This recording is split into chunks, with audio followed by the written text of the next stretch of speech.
현재 전 세계가 난리가 난 상황입니다. 중국이 대만 점령 계획을 구체화하고 다음 타켓으로 한국을 노린다는 세부적인 계획이 공개되었기 때문인데요. 하지만 동시에 미국 첩보부의 극비 자료가 공개되면서 오히려 공포에 빠진 건 한국이 아니라 중국이라고 합니다. 그렇다면 도대체 먼저 공격을 하려던 14억 중국이 왜 오히려 한국의 겁을 먹고 덜덜 떨고 있는지 자세한 내용 살펴보겠습니다. 여기는 스위스 다보스 콩그레스 센터 홀입니다. 바깥은 영하 15도의 혹한이지만 지금 이 회의장 안은 숨 막히는 열기와 공포로 질식할 것만 같았죠. 전 세계 정재계 리더 200명이 모인 이 자리. 겉으로는 포스트 아메리카 시대의 안보를 논한다고 하지만 실상은 중국에 대한 항복 선언식이나 다름없습니다.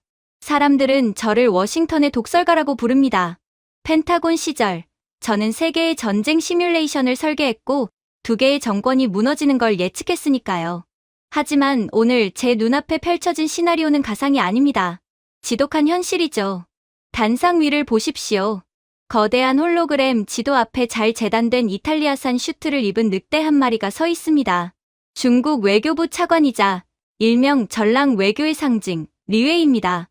그는 마치 이 세계의 주인이라도 된 양, 여유로운 미소를 띠며 레이저 포인터를 지휘봉처럼 휘두르고 있더군요. 지도는 붉은색으로 물들어 있었습니다. 남중국해를 넘어 대만 해협을 완전히 포위한 중국 항모전단의 배치는 누가 봐도 명백한 침공 시나리오였습니다. 하지만 리웨이의 탐욕스러운 야욕은 그 작은 섬나라에서 멈추지 않았습니다. 그의 붉은 포인터가 북쪽으로 이동하더니 한반도의 서해와 동해를 동시에 관통하는 굵은 화살표를 그려냈습니다. 회의장에 모인 유럽과 미국의 고위 관료들이 웅성거리기 시작했습니다. 공포에 질린 속삭임이 파도처럼 번져나갔습니다. 그것은 단순한 군사작전이 아니었습니다. 일명 동방공정 2.0이라 불리는 한국의 핵심 산업을 강제로 중국 공급망에 편입시키고 미군의 개입을 원천 차단하겠다는 대담하고도 미친 병합 계획이었습니다. 리웨이는 오만하게 턱을 치켜들며 마치 선고를 내리는 판사처럼 말했습니다. 신사숙녀 여러분, 현실을 직시하십시오. 대만은 시작일 뿐입니다.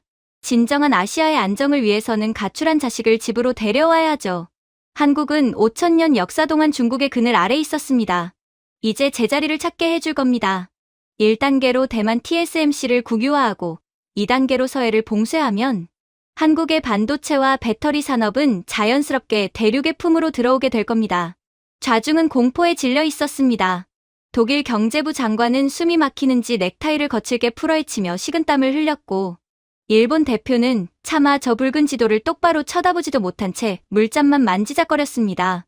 모두가 중국이라는 거대한 용의 불길 앞에서 얼어붙은 토끼 같았습니다.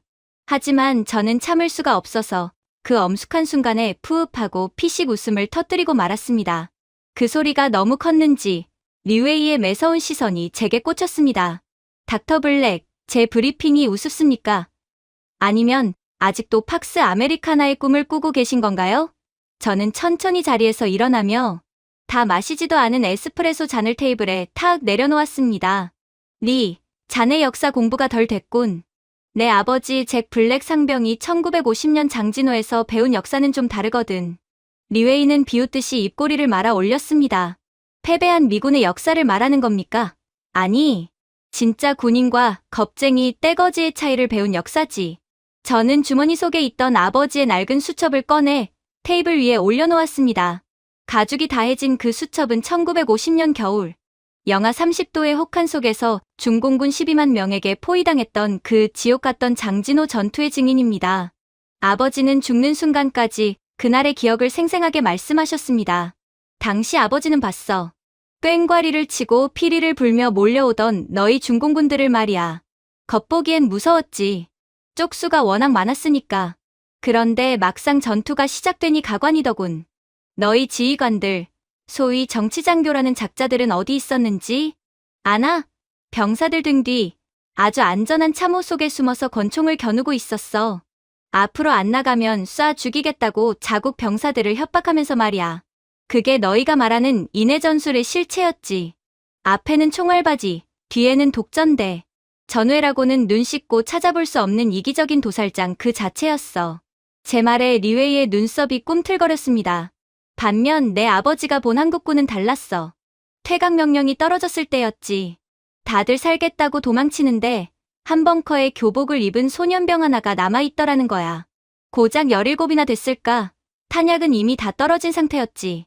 그런데 그 소년이 뭘 하고 있었는지 아나? 회의장의 공기가 무겁게 가라앉았습니다. 야전삽을 갈고 있었어. 날이 시퍼렇게 설 때까지 손에서 피가 나도록 바위에 문지르고 있었다고. 아버지가 미쳤냐고 빨리 도망치자고 소리쳤는데 그 소년이 고개를 들더래. 눈물 범벅이 된 얼굴로 말이야. 아버지는 처음에 그게 무서워서 우는 건 줄 알았어. 그런데 그게 아니었지. 분해서 우는 거였어. 내 가족, 내 나라를 지키려면 저 앞에 떼거지들을 다 쓸어버려야 하는데 총알이 없어서 더 많이 죽이지 못해서 그게 억울해서 피눈물을 흘리고 있었던 거야. 저는 잠시 말을 멈추고 숨을 골랐습니다. 아버지의 목소리가 들리는 듯했습니다. 아버지는 그게 너무 안쓰러워서 주머니에 있던 허쉬 초콜릿 하나를 꺼내줬다고 해. 며칠을 굶었으니 허겁지겁 먹을 줄 알았지. 그런데 그 소년병, 그 초콜릿을 어떻게 한 줄 아나? 먹지 않았어. 피 묻은 손으로 그 초콜릿을 고이 싸서 품속 깊은 곳에 넣더래. 아버지가 왜 안 먹냐고 물으니 그 소년이 그랬다더군. 고향에 있는 여동생 줘야 해요. 오빠가 반드시 살아 돌아간다는 약속, 이 초콜릿으로 지켜야 해요. 제 목소리가 조금 떨렸을지도 모릅니다. 회의장 뒤편에서 누군가 코를 훌쩍이는 소리가 들렸습니다. 너희 정치장교들이 따뜻한 밥 처먹으며 병사들 사지로 내몰 때 그 한국 소녀는 얼어붙은 주먹밥 하나를 쪼개 전후 입에 넣어주며 여동생을 위해 야전삽을 들고 돌격했어. 그게 바로 도끼야. 증오가 아니라 지켜야 할 사랑에서 나오는 도끼. 저는 테이블을 쾅 내리쳤습니다. 그들은 5,000년 동안 900번이 넘는 침략을 받았어. 몽골 기병에게 짓밟히고 일본의 칼날에 베어도 그들은 여전히 한국어를 쓰고 매운 김치를 먹지. 그게 무슨 뜻인 줄 아나? 그들은 한번 물면 절대 놓지 않는다는 거야. 자네들은 숫자로 전쟁을 하려 하지만 그들은 목숨으로 전쟁을 해. 자네가 지금 건드린 건 고분고분한 속국이나 가출한 자식이 아니야. 자네 목덜미를 노리는 작지만 치명적인 소형 맹수라고. 리웨이는 기가 막히다는 듯 코웃음을 쳤지만 당황한 기색을 감추지 못했습니다. 그는 억지로 여유를 부리며 말했습니다. 한국은 작습니다. 중국의 성 하나 크기밖에 안 되죠. 그따위 작은 나라가 그 한 줌도 안 되는 병력이 뭘 할 수 있단 말입니까? 게다가 우리 인민해방군의 기강은 세계 최고입니다. 아, 인정해. 자네들 군대 기강 하나는 끝내주더군. 유튜브에서 봤어. 네모반에서 이불을 두부처럼 네모반 듯하게 각 잡는 기술 말이야. 만약 전쟁이 이불 계기 선수권 대회나 침구 정리 올림픽이라면 자네들이 금메달감이야. 하지만 총알이 빗발치는 전장에서 이불 각이 안 맞는다고 울고 있을 건 아니잖나? 제 비꼼에 회의장 곳곳에서 푸읒 하는 실소가 터져 나왔습니다. 리웨이의 얼굴이 붉게 달아올랐습니다. 그는 자존심을 회복하려는 듯 급하게 스크린 화면을 전환했습니다. 거대한 미사일 발사 장면과 수많은 드론이 하늘을 뒤덮는 영상이 나타났습니다. 닥치시오. 중국 인민해방군은 미사일 1만 발을 동시에 발사해 서울을 지도에서 지울 수 있습니다. 드론 100만 대가 비처럼 쏟아지면 한국군이 자랑하는 방공망 따위는 휴지 조각이 될 겁니다. 양이 곧 질입니다. 압도적인 물량 앞에 기술은 무의미하죠. 화면에 뜬 둥펑 미사일과 제니10 스텔스기의 위용은 확실히 위협적이었습니다. 하지만 저는 펜타곤 시절 보았던 기밀 보고서들이 떠올라 헛웃음을 참기 힘들었습니다. 1만 발이라 대단하군. 그런데 리, 지난달 자네들 둥펑 미사일 실험 실패 보고서 봤나? 연료 주입구 고무 패킹이 사가서 연료가 줄줄 샜더군. 그건 납품업체가 어딘지 아나? 자네 처남 회사잖아. 그게 중국군의 군수비리의 한계지. 이미 모두가 알고 있어. 사람들의 눈이 휘둥그레졌습니다. 리웨이는 당황하여 그건 구형 모델이다 라고 소리쳤지만 이미 분위기는 반전되고 있었습니다. 저는 쐐기를 박듯 태블릿을 들어보였습니다. 그리고 자네가 자랑하는 그 최첨단 레이더 말이야. 데이터 처리 속도가 한국 한화 시스템이 만든 AESA 레이더의 10분의 1도 안 되더군. 왜냐고? 자네들이 해킹으로 훔쳐간 설계도는 껍데기뿐이거든. 핵심인 지라갈륨 모듈의 수율을 못 잡아서 아직도 발열 문제로 골머리를 앓고 있잖아. 전쟁이 나면 한국군이 쏘기도 전에 자네들 레이더가 먼저 과열로 터져버릴걸? 한국은 그 모듈을 나노 단위 공정으로 찍어내고 있어. 이건 기술 격차가 아니라 차원의 문제야. 리웨이의 입술이 파르르 떨렸습니다. 저는 그가 띄워놓은 드론 때 영상을 손가락으로 가리켰습니다. 저 100만 대의 드론, 무섭긴 하지. 그런데 통신칩이 어디 건가? 단가를 낮추려고 싸구려 상용칩을 썼더군. 한국군이 LIG 넥스1의 전자전 장비로 재밍 신호 한 번만 쏘면 저 드론들은 그냥 하늘에서 내리는 1조 위안짜리 쓰레기 비가 될 거야. 저는 한숨을 쉬며 덧붙였습니다. 그리고 자네들, 그 100만 대 드론 공격 말인데 배송은 제대로 되나? 알리익스프레스처럼 현지 물류센터 도착해서 멈춰 있는 거 아니냐고. 쏘긴 쐈는데 배송 조회해보면 예상 도착일 2050년 이렇게 뜨는 거 아니야? 아, 도착해도 문제군. 박스 뜯어보면 미사일 대신 벽돌이 들어있을 수도 있으니까. 장내는 이제 웃음바다가 되었습니다. 심각했던 안보 회의가 일순간 블랙 코미디 현장으로 변했습니다. 자존심에 치명상을 입은 리웨이는 결국 가장 치졸한 카드를 꺼내 들었습니다. 경제 보복이었습니다. 유치하게 말장난을 하시는군요. 좋습니다. 군사적인 건 그렇다 칩시다. 하지만 경제는 어쩔 겁니까? 한국이 반항하면 당장 내일부터 히토류 수출을 전면 중단하겠습니다. 반도체 생산 라인이 멈추면 한국 경제는 3일 안에 사망 선고를 받게 될 겁니다. 히토류 금수 조치. 과거 일본을 무릎 꿇렸던 그 공포의 카드에 장내의 분위기가 다시 얼어붙었습니다. 하지만 저는 고개를 저으며 혀를 찼습니다. 리, 자네는 아직도 상황 파악이 안 되는군. 자네 주머니 속에 있는 그 아이폰 한번 꺼내보게. 리웨이는 엉겁결에 자신의 스마트폰을 꺼냈습니다. 그 안에 들어있는 램이 어디 건지 아나? SK하이닉스 D램이야. 그게 없으면 자네 폰은 그냥 예쁜 벽돌일 뿐이지. 자네가 자랑하는 화웨이와 샤오미의 거대 데이터 센터들, 거기 들어가는 서버용 메모리의 무려 73%가 삼성전자와 SK하이닉스 제품이야. 저는 자리에서 일어나 리웨이에게 천천히 다가갔습니다. 히토류, 끊어보게. 한국은 이미 호주와 베트남에서 대체 공급망을 뚫어놨어. 조금 불편하긴 하겠지. 하지만 자네들은 대체가 안 돼. 한국이 마음먹고 반도체 공급 밸브를 잠그는 순간 중국의 알리바바와 텐센트 서버는 48시간 안에 과부하로 다운될 거야. 14억 인구가 위챗으로 결제를 못하고 메시지를 못 보내게 되면 중국 전역에서 폭동이 일어날 텐데 자네 당이 그걸 감당할 수 있겠나? 이것이 바로 인질의 역전입니다.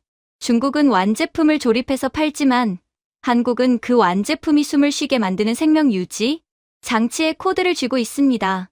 무엇보다 리, 자네 집에 가면 무사할 것 같나? 한국이랑 수교 끊기는 순간 자네 와이프가 쓰는 설화수 크림이랑 후 에센스 공급도 끊겨? 사모님이 눈물의 여왕이나 오징어 게임 시즌 2를 못 보게 되면 자네 밥상에 숟가락 대신 젓가락만 올라오게 될걸? 베이징의 사모님들이 피부 노화와 드라마, 금단현상으로 시위하기 시작하면 공안들도 못 막아. 리웨이의 얼굴은 이제 흑빛이 되었습니다. 군사력으로도, 기술로도, 심지어 경제 논리로도 한국을 찍어 누를 수 없다는 사실에 당황한 기색이 역력했습니다. 하지만 그는 포기하지 않았습니다. 거대한 체급, 즉 인구와 GDP라는 숫자를 들이밀며 마지막 발악을 했습니다. 그래도 중국 없이는 세계 경제가 안 돌아갑니다. 한국 하나쯤 없어져도 세계는 돌아가지만 중국이 멈추면 세계가 멈춥니다. 한국은 그저 대체 가능한 부품 국가일 뿐입니다. 저는 쓴웃음을 지으며 고개를 가로저었습니다. 대체 가능하다고? 리, 정말 그렇게 생각하나? 만약 지금 당장 지도에서 한국이 사라진다면 어떤 일이 벌어질지 시뮬레이션해 줄까? 저는 태블릿을 회의장 메인 스크린에 연결했습니다. 화면에는 전 세계 물류와 에너지 흐름도가 나타났습니다. 자, 보게. 한국의 HD 현대중공업과 하나오션이 멈추면 어떻게 될까? 전 세계 바다를 누비는 LNG, 운반선의 87%가 한국산이야. 한국 조선소가 멈추면 새로운 가스 운반선 공급이 끊겨. 당장 올겨울 유럽은 난방을 못해서 얼어 죽고 자네들 중국 가스 발전소도 멈추게 돼. 화면 속 유럽 대륙이 붉게 물들었습니다. 이어 자동차 공장들이 멈추는 영상이 떴습니다. 배터리는 어떤가? 미국과 유럽의 도로를 달리는 전기차들, 그 심장이 어디 건지 아나? LG에너지 솔루션, 삼성 SDI, SK온. 이 3사가 없으면 전 세계 전기차 공장의 90%가 올스톱이야. 중국 CATL. 걔네 배터리는 내수용 저가형이라 벤츠나 포르쉐엔 넣지도 못해. 불량률이 높아서 리콜하다가 회사가 망할 테니까. 저는 독일 총리를 슬쩍 쳐다보며 말했습니다. 자네가 한국 배터리와 부품을 막으면 가장 먼저 누가 비명을 지를까? 바로 저기 앉아있는 독일 총리야. 겨울에 벤츠 뒷좌석 열선 시트가 작동을 안 하거든. 한국산 제어 칩이 없으니까. 세계 정상들이 엉덩이가 시려서 오들오들 떨며 출근하는 꼴을 보고 싶나? 그 치질 수술비. 자네가 대줄 건가? 독일 총리가 흠칫하며 자세를 고쳐 앉는 모습이 보였습니다. 분위기는 완전히 넘어왔습니다. 마지막으로 화면에는 우크라이나와 폴란드의 국경지대가 나타났습니다. 그리고 가장 중요한 안보. 지금 우크라이나와 폴란드를 누가 지키고 있지? 미국, 독일, 아니야. 한화에어로스페이스의 자주포와 현대로템의 전차야. 자유세계의 병기고는 이제 로키드 마틴이 있는 미국이 아니라 창원공단이 있는 한국이라고. 저는 잠시 침묵하다가 진지한 목소리로 말을 이었습니다. 리, 자네는 한국의 기술이 그저 운 좋게 얻어진 거라고 생각하겠지. 하지만 아니야. 한국의 무기와 기술이 왜 튼튼한 줄 아나? 60년대, 70년대에 독일의 간호사로 가서 시체를 닦고 광부로 가서 지하 수천 미터에서 석탄을 캐던 그들의 부모 세대가 있었기 때문이야. 그들의 손마디에 박힌 검은 굳은 살. 그 피땀과 눈물이 유전자에 새겨져서 지금의 초격차 기술을 만든 거라고. 그들은 가난을 대물림하지 않기 위해 뼈를 깎았어. 그 한이 담긴 기술을 자네들의 훔친 설계도로 따라잡을 수 있을 것 같나? 회의장은 숙연해졌습니다. 단순한 기술 경쟁이 아닌 한 민족의 처절한 생존사가 담긴 이야기였기 때문입니다. 그제야 사람들은 깨달은 것입니다. 한국은 단순히 반도체를 잘 만드는 나라가 아니었습니다. 한국은 에너지, 모빌리티, 그리고 안보라는 현대 문명의 세 가지 기둥을 떠받치고 있는 린치핀이었습니다. 저는 리웨이의 눈을 똑바로 쳐다보며 낮지만 분명한 목소리로 말했습니다. 리, 자네가 서울을 향해 미사일 버튼을 누르는 순간 자네는 한국군보다 먼저 미국 월가, 런던의 금융가, 중동의 왕실을 적으로 돌려야 해. 왜냐고? 자네가 그들의 지갑과 따뜻한 엉덩이와 그들의 목숨을 지켜주는 방패를 동시에 날려버린 거니까. 한국은 이제 미국이 잃기 싫은 나라가 아니야. 지구가 잃어버리면 시스템 전체가 셧다운되는 나라가 된 거지. 그게 너희가 절대로 한국을 이길 수 없는 이유야. 리웨이는 입술을 깨물며 아무 말도 하지 못했습니다. 그의 뒤에 있던 거대한 지도, 붉은 화살표가 그려진 그 위협적인 그림이 이제는 초라한 낙서처럼 보였습니다. 저는 남은 에스프레소를 단숨에 털어 넣었습니다. 차갑게 식었지만 정신이 번쩍 들 만큼 썼습니다. 저는 가방을 챙겨들며 멍하니 서 있는 리웨이에게 마지막 충고를 던졌습니다. 아버지가 돌아가시기 전 한국 정부에서 마스크와 편지를 보내왔더군. 70년 전의 은혜를 잊지 않았다고. 자네들 중국은 한국전쟁 때 우리를 죽이러 왔지만 한국은 우리를 잊지 않고 기억해줬어. 의리, 자네들이 모르는 단어지. 그리고 무엇보다 한국인들은 야근 수당도 안 받고 복수를 준비하는 사람들이야. 그들은 위기가 오면 절망하는 게 아니라 눈에 불을 켜고 초과 근무를 해서라도 적을 씹어먹을 무기를 만들어내지. 건드리지 마. 이건 진심 어린 충고야. 그렇게 리웨이와의 첫 번째 설전이 끝난 후 회의장에는 무거운 침묵이 감돌았습니다. 하지만 그 침묵은 평화가 아니라 폭풍전야의 고요함이었습니다. 제가 던진 팩트 폭격에 잠시 휘청거렸던 리웨이는 금세 전열을 가다듬고 더욱 흉포한 기세로 돌아왔습니다. 그는 마치 자신의 치부가 드러난 것을 만회하려는 듯 더 거대하고 노골적인 야욕을 스크린에 띄웠습니다. 그것은 단순한 작전 지도가 아니었습니다. 중국이 대만을 집어삼켜 태평양으로 나가는 관문을 열고 이어 한국을 병합하여 미국의 동아시아 거점을 완전히 제거한 뒤 궁극적으로는 전 세계의 패권을 장악하겠다는 제국주의적 청사진 그 자체였습니다. 화면 속 붉은색 영역은 대만을 넘어 제주도 남방해역까지 시뻘겋게 물들이고 있었습니다. 리웨이는 핏대선 목소리로 외쳤습니다. 닥터 블랙, 당신의 말장난은 재미있었지만 현실은 시트콤이 아닙니다. 중국은 이미 대만 상륙 작전을 위한 모든 준비를 마쳤습니다. 대만이 무너지는 순간 한국은 고립된 섬이 됩니다. 보급로가 끊긴 한국이 얼마나 버틸 것 같습니까? 우리는 한국을 무력으로 점령할 필요도 없습니다. 그저 목을 조르고 기다리면 제 발로 기어들어와 항복하게 될 테니까요. 그의 계획은 치밀하고도 잔인했습니다.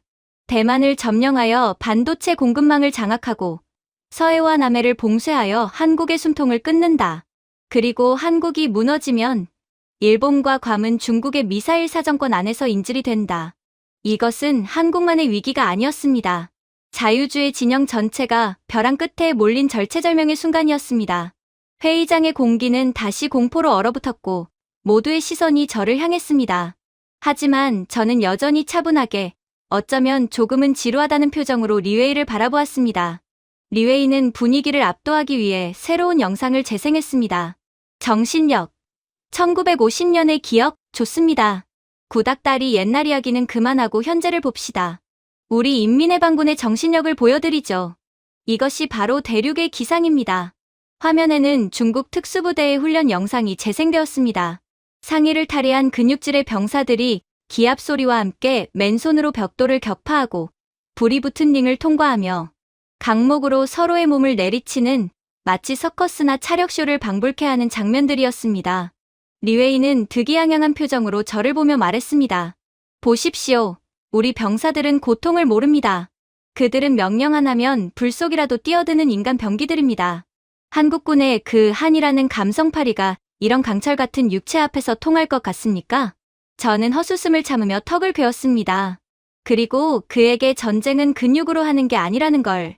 그리고 왜 한국군이 무서운지 그 본질을 짚어주기 위해 다시 일어났죠. 리, 영상 잘 봤네. 베이징 서커스단 채용 면접 영상으로는 아주 훌륭하군. 그런데 자네, 전쟁터에서 벽돌이랑 싸울 건가? 벽돌은 반격하지 않아. 가만히 있는 벽돌을 깨부수는 건 무술이지 전투가 아니야. 총알이 날아오는데 상에 탈의하고 기압 넣고 있을 텐가? 리웨이의 미간이 찌푸려졌습니다. 무슨 헛소리입니까?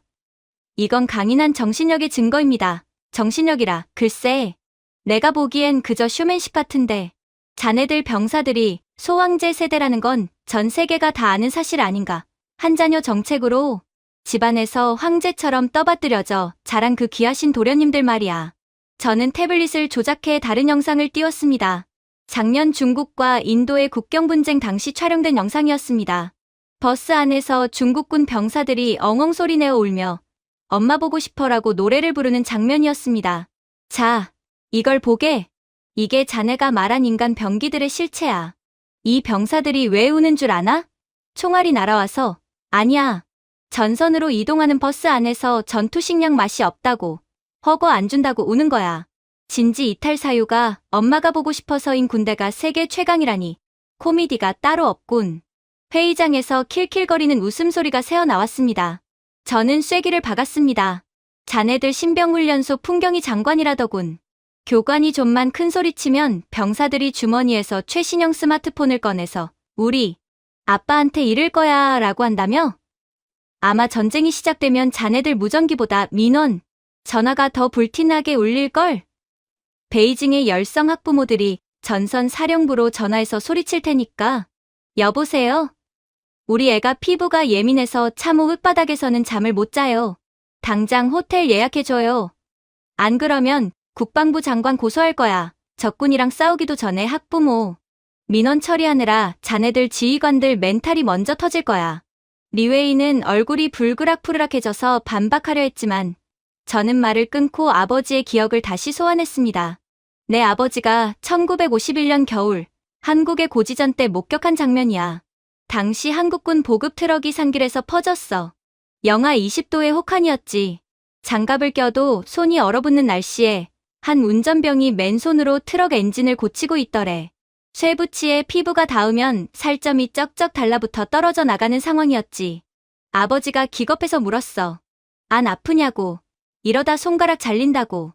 저는 잠시 침묵하며 좌중을 둘러보았습니다. 그 병사가 피투성이가 된 손으로 기름 범벅이 된 엔진을 만지며 웃으면서 그랬대. 이거 못 고치면 고지에 있는 전우들이 굶어요. 아픈 건 나중 문제입니다. 밥은 먹여야죠. 리, 전쟁은 근육 자랑이 아니야. 집에 가고 싶은 도끼. 그리고 내 전우를 굶기지 않겠다는 광기 어린 책임감이 하는 거야. 자네들의 그 응석바지 소황제들은 참호를 파기도 전에 손톱 부러졌다고 울겠지만 한국군은 손가락이 잘려나가도 임무를 완수해. 그게 멘탈의 격차야.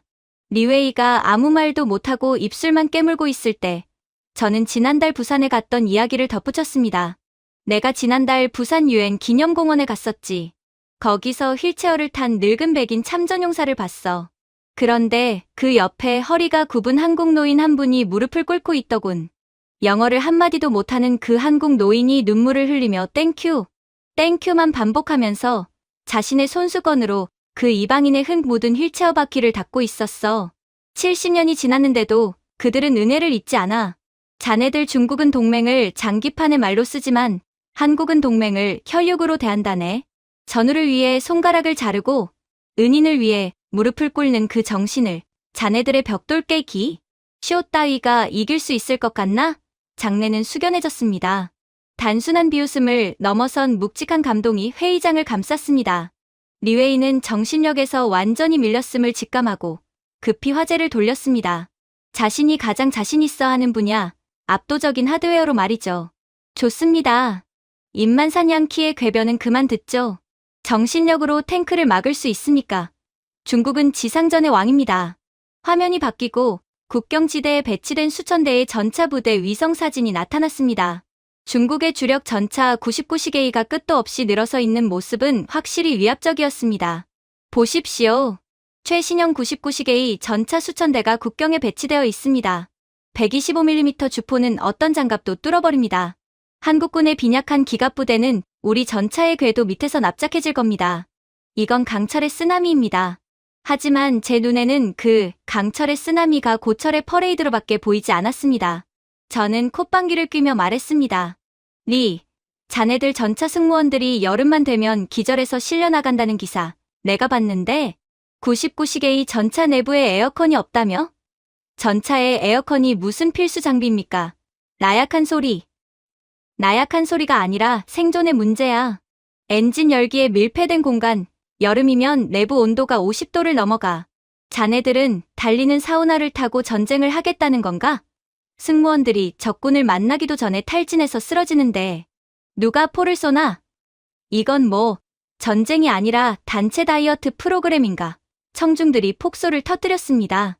저는 멈추지 않고 계속해서 비웃었습니다. 그리고 자네들 전차에 붙어있는 그 반응 장갑 말이야. 적 포탄을 막아내는 폭약이 들어있어야 정상이지.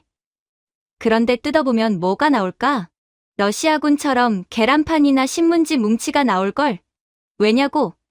자네 군수 장교들이 폭약살돈 횡령해서 마오타이 사 먹었으니까 한국군이 쏘면 쾅 하고 터지는 게 아니라 계란판 종이 조각이 꽃가루처럼 휘날리며 아주 축제 분위기가 연출될 거야. 리웨이는 당황하여 말을 더듬었습니다. 반면 한국의 현대로템이 만든 K2 흑표 전차를 볼까?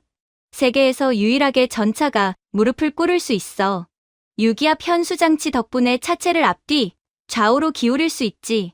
한국처럼 산악이 많은 지형에서 자네들 전차가 포신 들고 낑낑대며 하늘만 보고 있을 때 흑표는 산등성이 뒤에 숨어서 차체만 살짝 낮추고 자네들 정수리를 조준한다고. 명중률.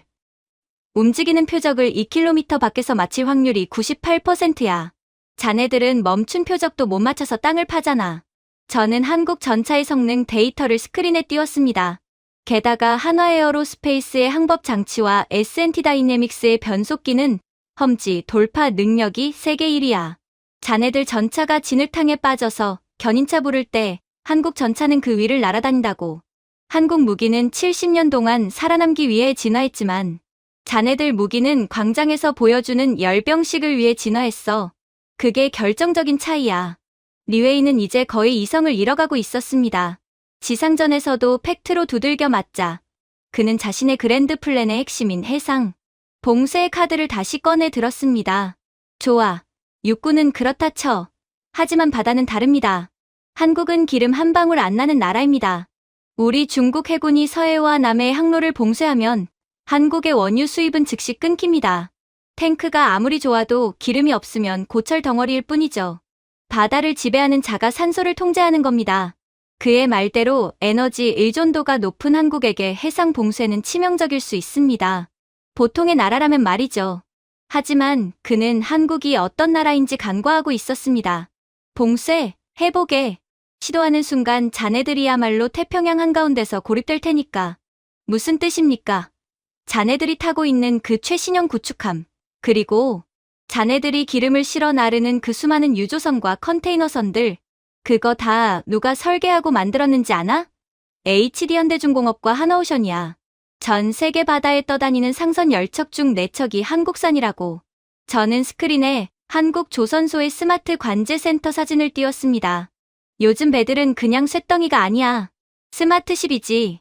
한국 조선소들은 위성을 통해 전 세계에 있는 자기네 배들의 엔진 상태를 실시간으로 모니터링하고 있어. 만약 한국이 마음만 먹으면 위성 신호 하나로 자네들 상선의 엔진 관리 시스템을 먹통으로 만들 수 있어. 시스템이 꺼지면 그나마 다행이지. 만약 한국 해커들이 자네들 군함 내비게이션을 해킹해서 목적지를 바꿔버리면 어쩔 텐가. 대만 해협으로 가야 할 함대가 목적지에 도착했습니다라는 안내 멘트와 함께 하와이 와이키키 해변으로 돌진할 수도 있어. 자네들 수병들이 상륙 작전 대신 서핑을 즐기게 되는 거지. 뭐, 그것도 평화적인 방법이긴 하겠군. 사람들이 배꼽을 잡고 웃는 동안 저는 다시 진지한 표정으로 돌아와 말했습니다. 그리고 리, 한국 배가 왜 세계 최고인지 아나? 내가 울산 조선소에서 만난 늙은 용접공 장인의 말이 기억나는군. 평생 용접 불꽃을 보느라 시력이 거의 다 상한 분이었어. 그가 손주에게 보여줄 이지스함을 어루만지며 그러더군. 내 눈이 멀어가는 건 괜찮아. 하지만 이베이 레이더는 1000리 밖을 봐야 해. 그래야 내 손주 놈이 다시는 피난짐을 싸지 않으니까. 한국의 군함은 그냥 철판을 붙인 게 아니야. 할아버지들의 시력과 맞바꾼 방패라고. 눈먼 장인의 기도가 담긴 방패를 자네들의 녹슨 창으로 뚫을 수 있을 것 같나? 리웨이의 눈동자가 흔들렸습니다. 그런 감성적인 소리로. 감성이 아니라 현실이야. 그리고 지금 미 해군 제7함대 함정들이 어디서 수리를 받고 있는지 아나? 바로 하나오션 거제 사업장이야. 미국 본토 조선소들이 인력난으로 문을 닫을 때 한국은 세계 최고의 용접 기술과 유지보수 능력을 갖추고 미 해군의 파트너가 됐어. 자네가 서해를 막는 순간 수리를 마치고 성능이 업그레이드된 미군 이지스함들이 거제도에서 출격할 거야. 한국 조선소는 이제 단순한 공장이 아니라 미 해군의 최전방 정비창이라고. 저는 피식 웃으며 덧붙였습니다. 아, 그러고 보니 자네들 항공모함 야오닝한 말이야. 또 물 샌다며? 갑판에 물이 고여서 양어장해도 되겠더군. 함재기 띄우기 전에 병사들 식량으로 쓸 물고기 낚시부터 해야 할 판이야. 용접 분량으로 줄줄 새는 배를 타고 해상 봉쇄를 하겠다니 용감한 건지 멍청한 건지. 지상과 해상, 그리고 정신력까지 모든 분야에서 반박당한 리웨이는 이제 벼랑 끝에 몰린 쥐처럼 변했습니다. 그는 결국 금기시되는 단어를 입에 올리고 말았습니다. 이성을 잃고 소리치는 그의 모습은 애처롭기까지 했습니다. 닥쳐. 다 필요 없어. 우리에겐 핵이 있어. 우리는 핵보유국이야. 한국이 아무리 날고 기어도 핵 버튼 하나면 끝장이야. 서울, 부산, 지도에서 지워버리는 건 일도 아니라고. 회의장은 일순간 정적에 휩싸였습니다. 핵무기, 그것은 재래식 전력을 무의미하게 만드는 절대적인 힘이자 최후의 협박이었습니다. 리웨이는 거친 숨을 몰아쉬며 승리감에 도취된 듯 웃었습니다. 하지만 저는 천천히 자리에서 일어나 그에게 다가갔습니다. 그리고 아주 낮고 서늘한 목소리로 말했습니다. 핵. 그래, 쏘게. 쏘면 자네들도 죽고 전 세계가 방사능으로 뒤덮이겠지. 하지만 리, 한국은 핵을 안 쓰고도 자네가 숨어있는 그 지하 벙커만 골라서 부술 수 있는 무기가 있어. 허풍 떨지 마. 핵 없이 어떻게 전략적 타격이 가능해. 현무호점. 저는 그 이름을 또박또박 발음했습니다. 탄두 중량만 8톤이야. 세계에서 가장 무거운 재래식 탄두지. 이게 마하 10의 속도로 우주 공간에서 내리꽂히면 어떤 일이 벌어지는 줄 아나? 운동 에너지만으로 전술핵 무기와 똑같은 위력이 나와. 하지만 방사능은 없지. 아주 깨끗하고, 아주 조용하고, 아주 정확한 죽음이야. 저는 손가락으로 바닥을 가리켰습니다. 자네가 지하 100m 깊이의 특수 벙커에 숨어서 승리의 라면을 먹고 있을 때 현모는 그 벙커의 천장을 뚫고 들어갈 거야. 콘크리트가 으깨지고 안반이 녹아내리는 소리를 들을 새도 없이 자네가 먹던 그 라면이 자네 제사상이 될 거라고. 리웨이의 얼굴에서 핏기가 사라졌습니다. 저는 그를 더 깊은 절망으로 밀어 넣었습니다. 아, 자네들은 살 수 있을지도 모르겠군. 경보가 울리면 누구보다 빨리 도망칠 테니까. 그런데 벙커로 도망칠 때 챙기는 생존 배낭에 뭐가 들어있을지 안 봐도 비디오야. 핵 가방이나 국가 기밀? 천만에. 횡령한 금괴, 에르메스 버킨백, 그리고 롤렉스 시계나 쑤셔 넣고 뛰겠지. 나라가 망하는데 명품 가방이 무슨 소용인가. 저승 입국 심사 때 염라대왕한테 뇌물로라도 주려고? 장내에서 터져나오는 웃음소리 속에 리웨이는 완전히 무너져 내렸습니다. 저는 부드럽게 말을 이었습니다. 전 세계 군사 전문가들이 비웃었었지. 왜 그런 무식하게 크고 무거운 미사일을 만드냐고. 하지만 한국은 알았던 거야. 주변에 중국, 북한, 러시아, 일본 같은 미친 이웃들 뿐이니 언제든 상대의 명치를 뚫어버릴 고슴도치의 가시가 필요하다는 걸. 그리고 그 가시에는 비밀이 하나 있어. 저는 잠시 뜸을 들였습니다. 한국 엔지니어들이 그 미사일의 유도 칩 구석에 아주 작은 글씨를 새겨 넣는다는 걸 아나? 부디 이 무기가 사용되지 않기를. 그들은 살상 무기를 만들면서도 전쟁이 없기를 기도해. 침략을 위해 칼을 가는 너희와는 근본부터가 달라. 그건 복수의 칼이 아니라 평화를 지키기 위한 수호의 방패니까. 저는 주머니에서 아버지의 낡은 군번줄을 꺼내 만지작거렸습니다. 70년 전 이 땅에서 자유를 지키기 위해 피 흘렸던 아버지의 쇠붙이가 제 손끝에서 뜨겁게 달아오르는 듯했습니다. 아버지가 유언처럼 그러셨지. 한국인들은 평화를 구걸하지 않는다고. 대신 압도적인 힘으로 평화를 강요하지. 자네가 살고 싶다면 그 잠자는 호랑이의 코털을 건드리지 마. 그들은 짖지 않아. 경고하지 않아. 자네가 선을 넘는 순간 아주 조용히 자네의 목을 물어뜯을 테니까. 그때 가서 후회해도 늦어. 벙커는 자네의 무덤이 될 테니까 말이야. 회의실의 거대한 스크린 속 중국의 붉은 화살표들은 이제 더 이상 위협적으로 보이지 않았습니다. 오히려 그 붉은색이 현모의 타겟팅 표식처럼 느껴졌는지 리웨이는 주저앉듯 의자에 몸을 기댔습니다. 세계 최강의 하드웨어와 그보다 더 강철 같은 멘탈을 가진 나라. 한국은 종이 용 앞에서 불을 뿜는 진짜 고슴도치였습니다.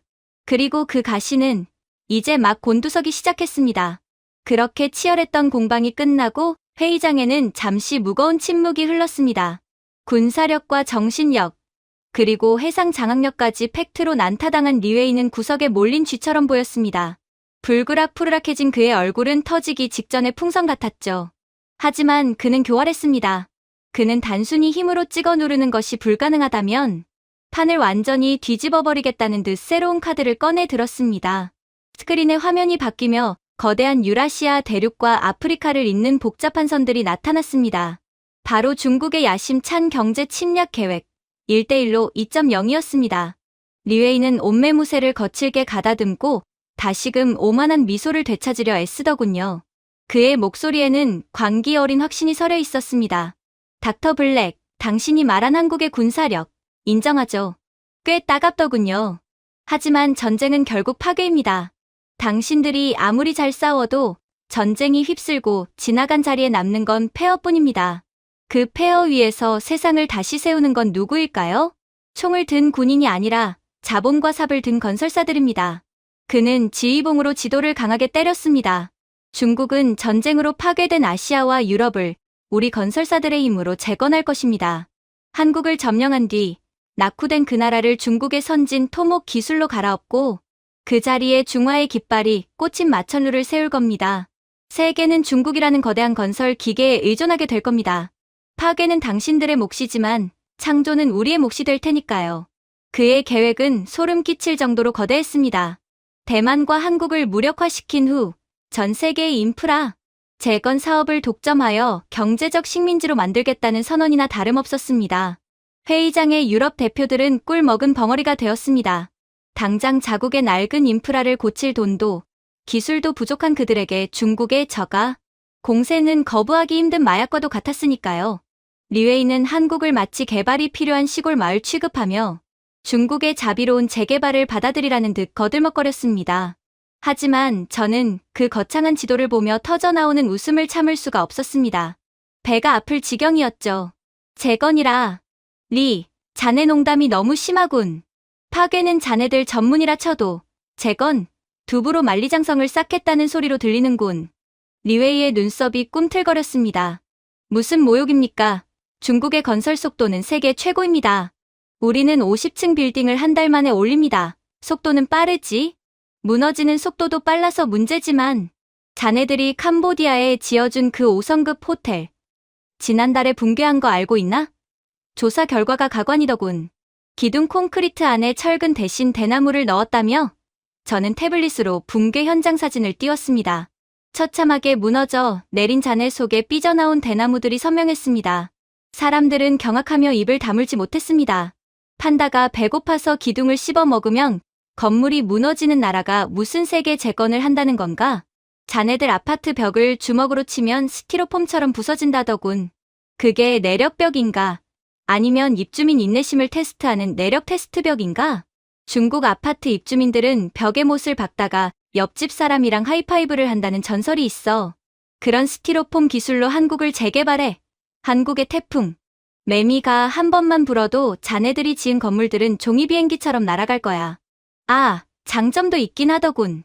소통이 아주 잘 돼. 1층 로비에서 누군가 재채기를 하면 30층 펜트하우스 입주민이 신의 가호가 있기를 라고 외쳐준다며? 이건 뭐 최첨단 블루투스 방음 시스템인가? 전 국민이 한 가족처럼 살 수 있어서 참 좋겠어. 장내에서 키득거리는 소리가 들려왔습니다. 리웨이는 얼굴이 붉어졌지만 저는 표정을 굳히며 말을 이었습니다. 그리고 리, 자네는 한국이 어떤 나라인지 전혀 모르고 있어. 1953년 휴전 직후 내 아버지가 서울을 떠날 때 내게 남긴 편지가 있어. 토마스, 이 나라는 끝났다. 잿더미 위엔 아무것도 남지 않았어. 100년이 지나도 복구하지 못할 거다. 당시 서울은 말 그대로 지옥이었지. 저는 잠시 눈을 감고 아버지의 회고를 떠올렸습니다. 하지만 30년 뒤 아버지가 다시 한국을 방문했을 때 길을 잃으셨어. 폐허였던 땅에 숲처럼 빽빽한 빌딩들이 솟아 있었으니까. 사람들은 그걸 한강의 기적이라고 부르지만 아버지는 다르게 말했어. 그건 마법이 아니라 잠을 자지 않는 도끼가 만든 탑이라고. 한국인은 폐허를 두려워하지 않아. 그들은 잿더미 위에서 가장 빨리, 가장 높이, 그리고 가장 튼튼하게 쌓아 올리는 종족이야. 자네들의 두부 공법 따위가 감히 넘볼 수 있는 영역이 아니라고. 지난번 터키 대지진 때를 기억하나? 도시는 폐허가 되고 사람들은 절규했지. 그런데 그 지옥 속에서 유일하게 멀쩡히 서 있던 다리가 있었어. 한국인이 지은 다리였지. 그 다리 위로 수만 명의 구급차가 지나가고 수십만 명의 피난민이 목숨을 건졌어. 한국인에게 건설은 돈벌이가 아니야. 누군가의 아빠, 누군가의 딸이 집으로 무사히 돌아가게 하겠다는 콘크리트로 쓴 약속이지. 자네들의 대나무 철근과는 무게감이 달라. 그렇게 건설 능력에서 망신을 당한 리웨이는 곧바로 가장 민감한 약점, 즉 자원 문제를 걸고 넘어졌습니다. 그는 중국의 해군력과 외교력을 동원해 중동 산유국들을 압박, 한국으로 들어가는 원유 수송로를 차단하겠다고 위협했습니다. 이는 실질적이고 공포스러운 협박이었습니다. 좋습니다. 건물은 그렇다 칩시다. 하지만 에너지는 어쩔 겁니까? 한국은 기름 한 방울 안 나는 자원 빈국입니다. 우리가 중동의 파이프라인을 잠그고 해상 수송로를 막으면 한국의 공장은 멈추고 자동차는 고철이 됩니다. 기름 없는 한국은 엔진 꺼진 자동차일 뿐입니다. 말라 죽는 건 시간 문제죠. 그의 말은 논리적으로 보였습니다. 한국은 에너지의 90% 이상을 수입에 의존하니까요. 하지만 그는 원유와 제품의 차이를 모르는, 산업의 기본조차 모르는 멍청이였습니다. 리, 자네 정말 무식하군. 자네들이 수입한 시커먼 원유, 그거 그대로 탱크나 전투기에 넣을 수 있나? 넣는 순간 엔진 다 망가져. 원유를 정제해서 불순물을 걸러내는 고도화 기술이 있어야 연료가 되는 거야. 저는 스크린에 세계 정유 공장 효율성 차트를 띄웠습니다. 맨 꼭대기에 태극기가, 한참 아래에 오성홍기가 있었습니다. 중국 정유 공장의 정제 수율은 60%도 안 돼. 기술이 부족해서 원유를 넣으면 절반은 찌꺼기로 버려지지. 환경 규제 기술도 없어서 매연을 뿜어대고 말이야. 하지만 한국을 봐. 울산과 여수에 있는 SK에너지, GS칼텍스, S-오일, HD현대오일뱅크, 이 정유 4사의 고도화 비율은 99.9%에 육박해 기름 찌꺼기인 벙커CU를 넣으면 휘발유와 경유가 콸콸 쏟아지는 수준이라고. 이걸 업계에선 지상유전이라고 부르지. 리웨이는 당황한 듯 눈을 깜빡였습니다. 그게 무슨 상관입니까? 원유가 안 들어오면 꽝인데 천만에. 한국은 이미 비축유가 충분해. 문제는 자네들이지. 자네들 최신형 스텔스기 J-20. 거기 들어가는 고순도 항공유. 어디서 수입했는지 확인해봤나? 드럼통 까보면 GS칼텍스나 S-오일 마크가 찍혀 있을걸. 중국 기술로는 고성능? 전투기에 들어갈 만큼 깨끗한 항공유를 못 만들어. 저는 비웃음을 가득 담아 덧붙였습니다. 만약 한국이 정제유 밸브를 잠그면 어떻게 될까? 자네들 전투기는 식용유라도 넣고 날아야 할 거야. 아, 튀김 냄새가 진동을 할 테니 우리 레이더가 추적하기는 좋겠군. 아, 저기 감자튀김 냄새가 나는 걸 보니 적기가 오는구나 하고 말이야. 회의장은 다시금 폭소의 도가니가 되었습니다. 심각한 안보 위기 상황에서 감자튀김 전투기라니. 리웨이의 위신은 바닥으로 떨어졌습니다. 전투기뿐만이 아니야. 자네들이 정제한 휘발유를 벤츠나 BMW에 넣는 순간 그 차들은 단식 투쟁을 시작할 거야. 엔진이 기름을 뱉어내면서 시동 걸기를 거부하겠지. 아마 계기판에 이런 경고등이 뜰걸. 주인님, 제발 저에게 똥물을 먹이지 마세요. 자네들 때문에 전 세계 자동차들이 집단 파업하는 꼴을 보고 싶나? 산유국들은 원석을 팔지만 한국은 그걸 갈고 닦아서 보석으로 파는 나라야. 심지어 싱가포르를 제치고 아시아 석유 가격의 기준이 된 게 바로 한국이야. 자네가 한국으로 가는 길을 막는 순간 전 세계, 아니 자네들 군대부터 멈추게 될 거야. 기름 한 방울 안 나는 나라가 전 세계 기름값을 쥐락펴락하는 이 아이러니를 자네 머리로는 이해하기 힘들겠지. 한국은 자원을 가진 게 아니라 자원을 쓸모있게 만드는 능력을 가진 거야. 그러니까 한국의 정유 공장 엔지니어들은 작업복에서 나는 기름 냄새를 부끄러워하지 않는 거야. 왜냐고? 그 냄새가 바로 가난을 지워낸 향기 때문이야. 그들은 자식들에게 다시는 촛불을 켜고 공부하게 하지 않으려고 스스로 인간 연료가 되어 365일 공장을 돌렸어. 자네가 그 공장을 멈추려 한다면 그건 한 가장의 인생을 모독하는 거야. 결국 자신만만하던 리웨이는 에너지 분야에서도 완전히 밀리고 말았습니다. 자존심이 상했겠죠. 기름 한 방울 나지 않는 국가에게 마저 완전히 패배하고 말았으니까요. 결국 리웨이는 유럽의 아킬레스건을 건드렸습니다. 전쟁 위기로 러시아 가스관이 끊겨 전력난에 시달리는 유럽에게 중국산 태양광 패널을 강매하려 든 것입니다. 유럽은 지금 촛불을 켜야 할 판이었으니까요. 유럽 여러분, 겨울이 오고 있습니다. 가스가 끊기면 얼어 죽습니다. 중국의 저렴한 태양광 패널과 풍력 발전기를 사십시오. 그것만이 살 길입니다. 하지만 유럽 대표들의 표정은 어두웠습니다. 중국산 패널의 낮은 효율과 잦은 고장을 이미 겪어봤기 때문이죠. 그때 제가 끼어들었습니다. 태양광.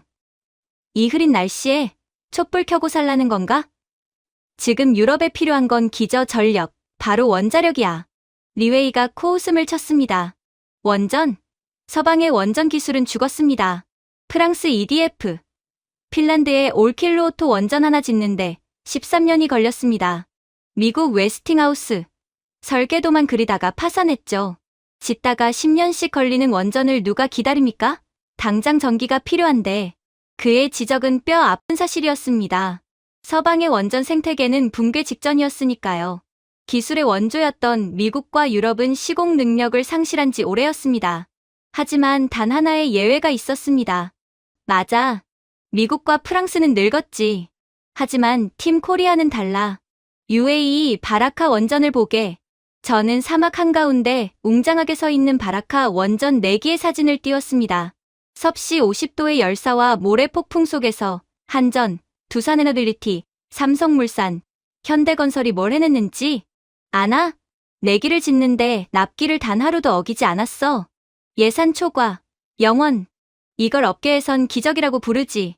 서방 기업들이 서류 뭉치 들고 책임 공방하며 싸울 때 한국인들은 사막에 밤낮 없이 불을 밝히고 시간을 건설했어.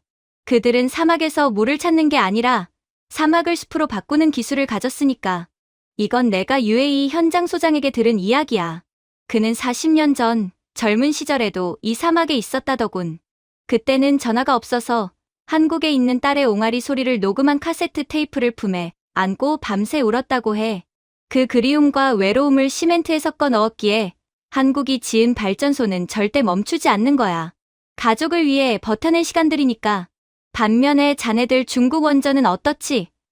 공사 현장에 가보면 기술자들이 설명서 들고 머리를 쥐어뜯고 있어. 마치 이케아 가구 조립하다가 나사 하나가 없는 걸 발견한 사람처럼 말이야.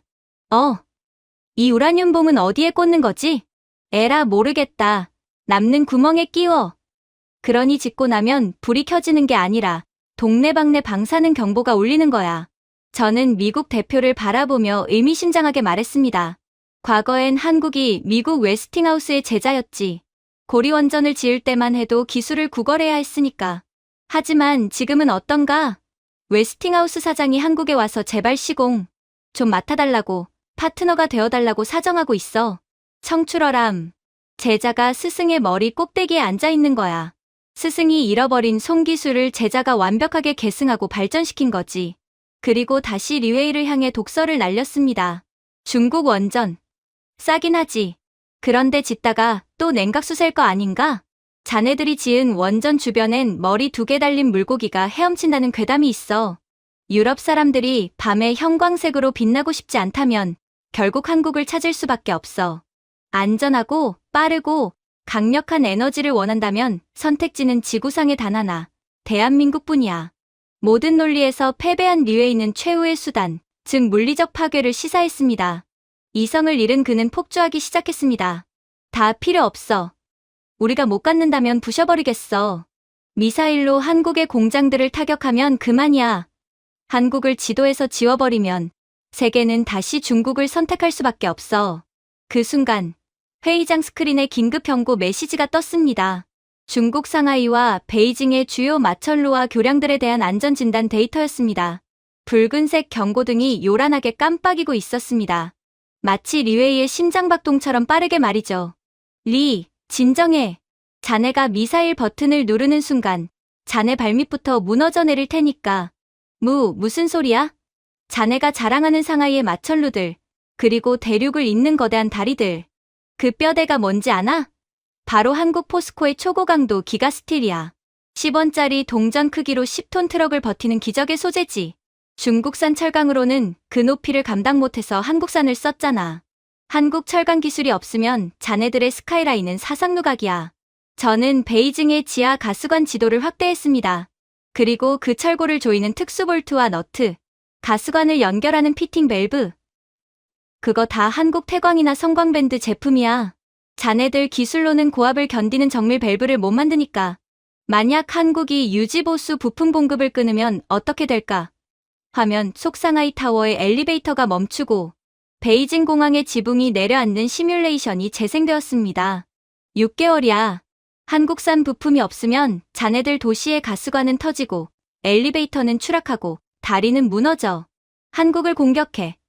그럼 자네들이 서 있는 그 빌딩들이 바로 자네들의 무덤이 될 거야. 자네들은 한국이라는 뼈대 위에 서 있는 거라고. 물론 저는 그에 대한 배려도 빼놓지 않았죠. 잠깐, 리. 조심하는 게 좋아. 자네가 지금 앉아있는 그 의자, 연결 볼트가 중국산인가 한국산인가? 만약 중국산이라면 엉덩이에 힘 너무 주지 마. 세계를 정복하겠다고 소리치다가 의자가 부서져서 엉덩방아를 찧으면 그것만큼 쪽팔린 역사는 없을 테니까. 세계 정복보다 자네 꼬리뼈 안위부터 걱정하게. 리웨이는 결국 공포에 질려 주저앉았습니다. 자신이 파괴하려던 나라가 실은 자신의 생명을 지탱하고 있었다는 사실에 전율한 것입니다. 중국의 자랑스러운 마천루들이 사실은 한국의 기술력 없이는 유지될 수 없는 가짜 거인이었다는 사실이 드러난 순간이었습니다. 저는 마지막으로 그에게, 그리고 전 세계 대표들에게 한국인들의 헌신에 대해 말했습니다. 제 목소리는 조금 떨리고 있었을지도 모릅니다. 70년대 한국의 아버지들은 40도 열사의 중동 사막으로 떠났어. 물도 없는 곳에서 소금 알약을 먹어가며 가족에게 보낼 돈을 벌기 위해 모래바람과 싸웠지. 그들이 흘린 피땀이 시멘트에 섞여서 지금의 현대 문명을 지탱하고 있는 거야. 두바이의 부르즈 칼리파, 싱가포르의 마리나 베이 샌즈, 그리고 자네들의 상하이 타워까지. 저는 가슴이 뜨거워지는 것을 느꼈습니다. 자네들은 돈으로 건물을 샀다고 생각하겠지만 그 건물의 영혼은 한국인들의 굳은 살에 있어. 그들은 100년이 걸릴 일을 30년 만에 해냈고 불가능을 가능으로 바꿨어. 그 숭고한 땀방울이 섞인 콘크리트를 자네들의 그 더러운 미사일로 지울 수 있다고 생각하나? 천만에. 그들은 잿더미 속에서도 다시 일어날 거야. 언제나 그랬듯이. 회의장은 숙연해졌습니다. 더 이상 한국은 작은 나라가 아니었습니다. 세계를 움직이는 에너지, 세계를 밝히는 빛, 그리고 세계를 지탱하는 뼈대. 그 모든 것의 중심에 대한민국이 있었습니다. 리웨이의 1대1로 지도는 이제 찢어진 휴지 조각처럼 초라해 보였습니다. 폐허에서 핀 강철꽃, 그 꽃향기가 다보스의 차가운 공기를 따뜻하게 채우고 있었습니다. 한국은 세계를 구원할 유일한 대안이었습니다. 그것은 과장이 아닌 차가운 현실이었습니다. 그렇게 모든 논쟁에서 처참하게 패배한 리웨이의 얼굴은 이제 붉다 못해 검푸르게 질려 있었습니다. 그는 자신이 준비한 모든 논리가 한국이라는 벽 앞에 무력화되는 것을 목격했습니다. 하지만 짐승은 궁지에 몰릴수록 더 흉포해지는 법입니다. 리웨이는 이성을 잃은 듯 거칠게 넥타이를 풀어헤치며 단상 아래의 조작 패널을 주먹으로 내려쳤습니다. 그러자 회의장 정면을 가득 채운 스크린의 화면이 붉게 전멸하며 지금까지와는 차원이 다른 섬뜩한 군사작전 지도가 떠올랐습니다. 그것은 단순한 지도가 아니었습니다. 중국 인민의 반군이 수십 년간 극비리에 준비해온 대만 침공 시나리오, 그리고 그 여세를 몰아 한반도까지 집어삼키려는 광기 어린 청사진, 바로 붉은 해일 작전이었습니다. 지도 위에서 수천 개의 붉은 점들이 대만 해협을 향해 집결하고 있었습니다.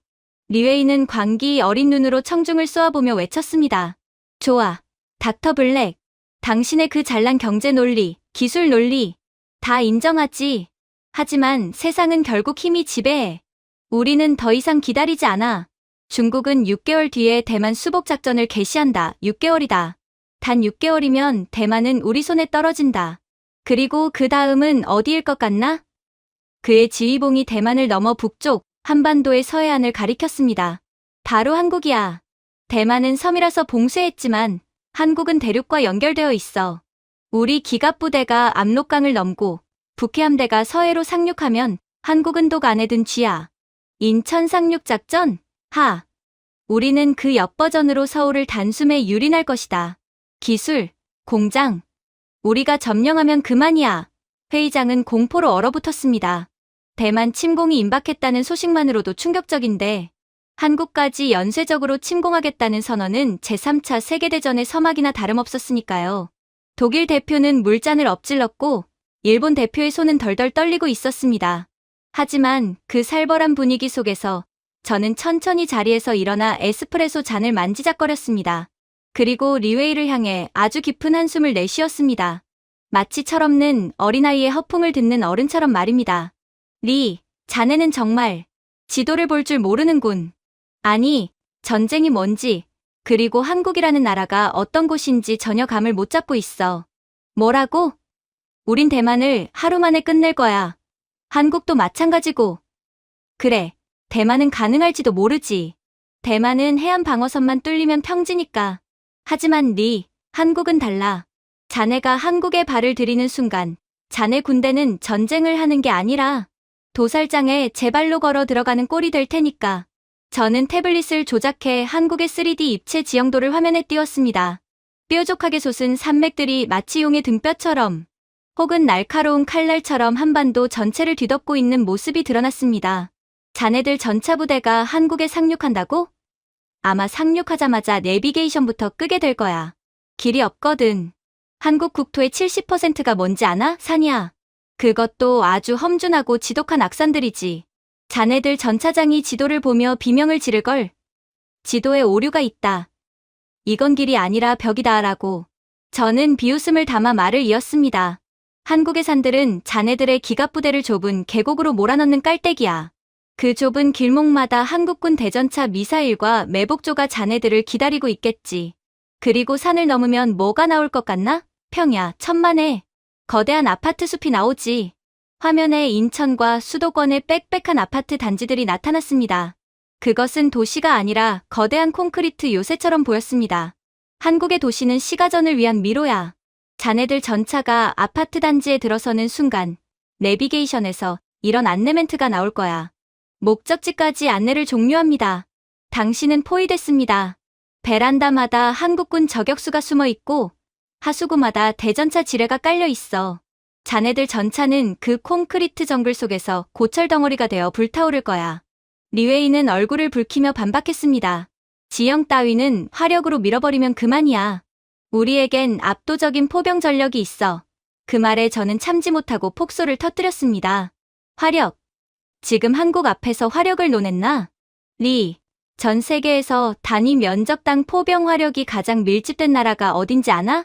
바로 한국이야. 한화에어로스페이스의 K9 자주포, 천무 다연장 로켓. 이 괴물들이 휴전선과 해안선을 따라 촘촘하게 박혀 있어.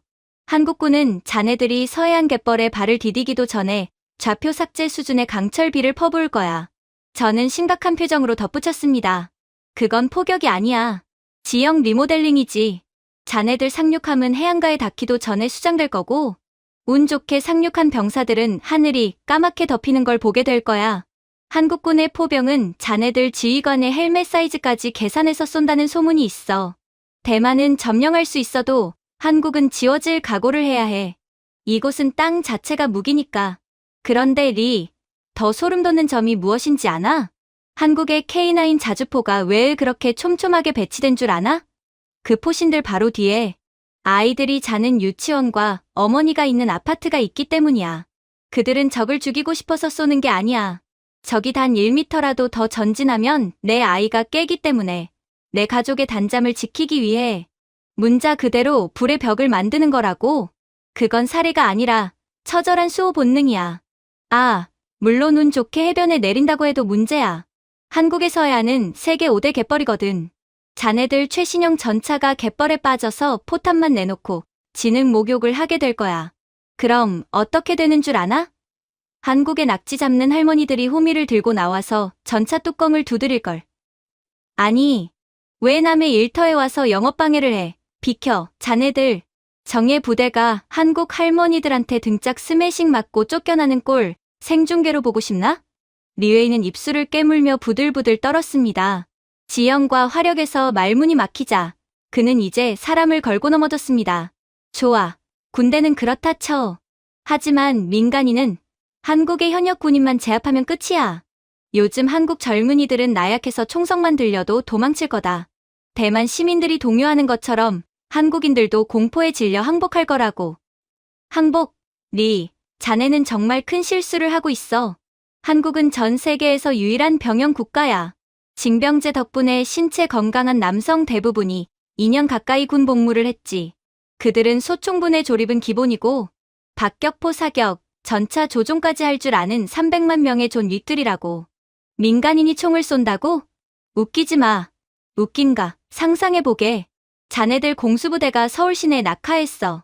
편의점을 점령하려고 들어갔는데 20대 알바생이 갑자기 계산대 밑에서 K2 소총을 꺼내더니 능숙하게 놀이쇠를 당기는 거야. 치킨 배달하던 배달원이 오토바이에서 내려서 RPG 로켓을 어깨에 메고 퇴근하던 김 대리가 넥타이를 풀며 박격포 각도를 잡는 거지. 야, 김 대리. 거기 박격포 각도 좀 잡아봐. 내가 쏘고 퇴근할게. 이러면서 말이야. 회의장은 폭소의 도가니가 되었습니다. 상상만으로도 어처구니 없지만 한국이라면 충분히 가능한 시나리오였기 때문입니다.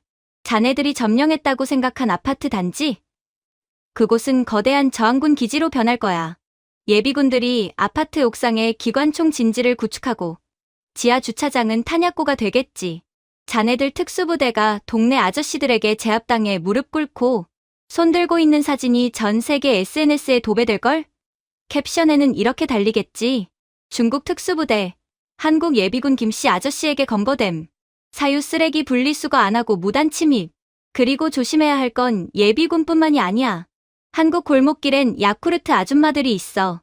전동 카트를 타고 시속 8km로 골목을 누비는 그분들은 CIA보다 정보력이 빨라. 자네들 스파이가 숨어 있으면 야쿠르트 아줌마가 카트를 타고 나타나서 물을 거야. 총각, 낯선 얼굴인데 간 챙겨? 쿠퍼스 하나 줄까? 그러고는 바로 국정원에 신고하겠지. 한국에선 요구르트 카트가 장갑차보다 무서운 법이야. 리웨이는 입을 벌린 채 아무 말도 하지 못했습니다. 그의 머릿속에서 손쉬운 점령이라는 환상은 이미 깨져나가고 있었습니다. 한국은 예비군 300만 명이 즉시 전력화되는 인류 역사상 유례없는 동원력을 가진 나라야. 리, 자네들은 군대와 싸우는 게 아니야. 군인의 DNA를 가진 5천만 전투 종족과 싸우는 거지. 그들은 평소엔 순한 양 같지만 가족과 나라가 위협받으면 지옥에서 온 악귀보다 더 무섭게 변해. 자네들이 건드린 건 벌집이 아니라 호랑이 굴이야. 그런데 시뮬레이션에서 내가 본 가장 무서운 장면이 뭔지 아나? 예비군. 소집 장소에 지팡이를 짚은 80대 노인이 나타난 거야. 손자가 말리는데도 그 노인은 낡은 군복을 다려입고 이렇게 말했어. 50년도에 내가 지켰다. 내 나라는 내가 마무리한다. 한국은 20대부터 80대까지 숨 쉬는 모든 남자가 전사인 나라야. 이들을 이길 수 있다고? 모든 논리에서 궁지에 몰린 리웨이는 결국 이성을 잃고 극단적인 협박을 시작했습니다. 그는 한국의 심장, 서울을 인질로 삼았습니다. 닥쳐. 다 필요 없어.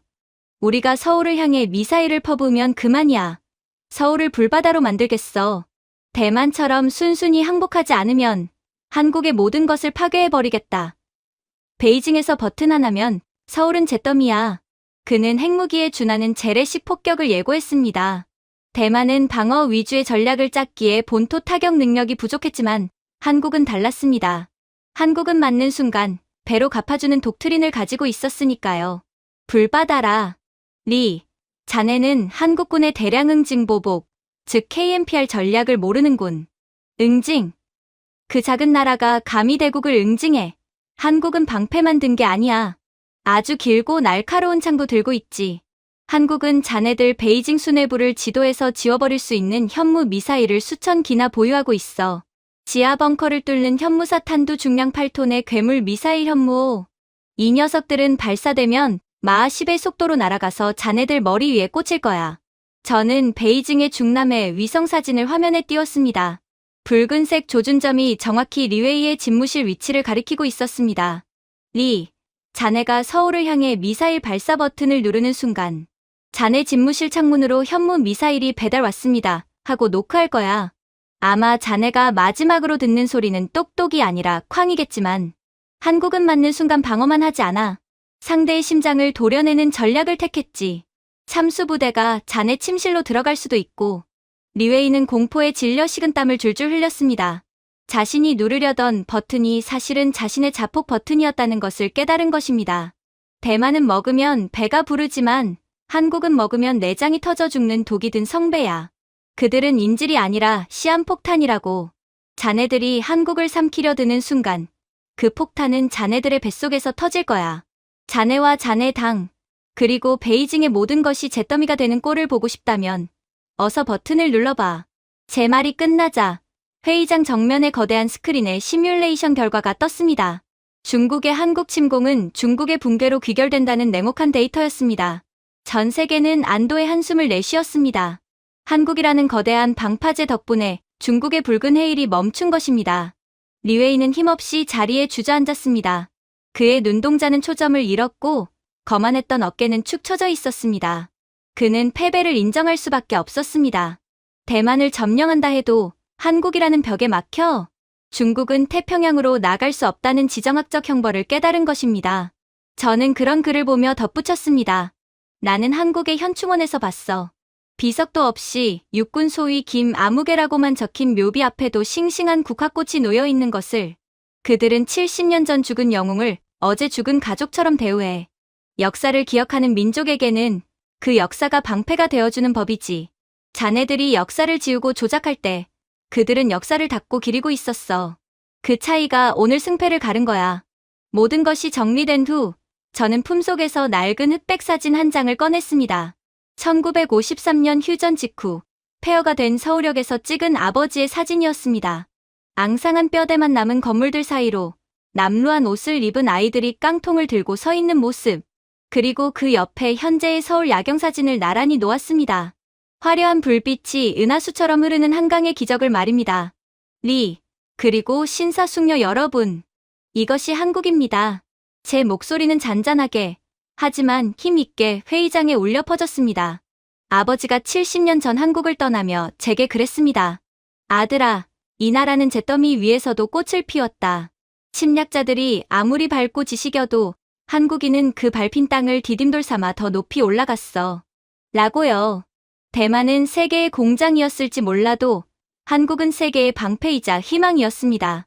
저는 눈시울이 뜨거워짐을 느꼈습니다. 그들은 전쟁의 공포를 누구보다 잘 알기에 평화를 사랑하지만 그 평화를 지키기 위해 스스로 괴물이 되는 것을 두려워하지 않았습니다.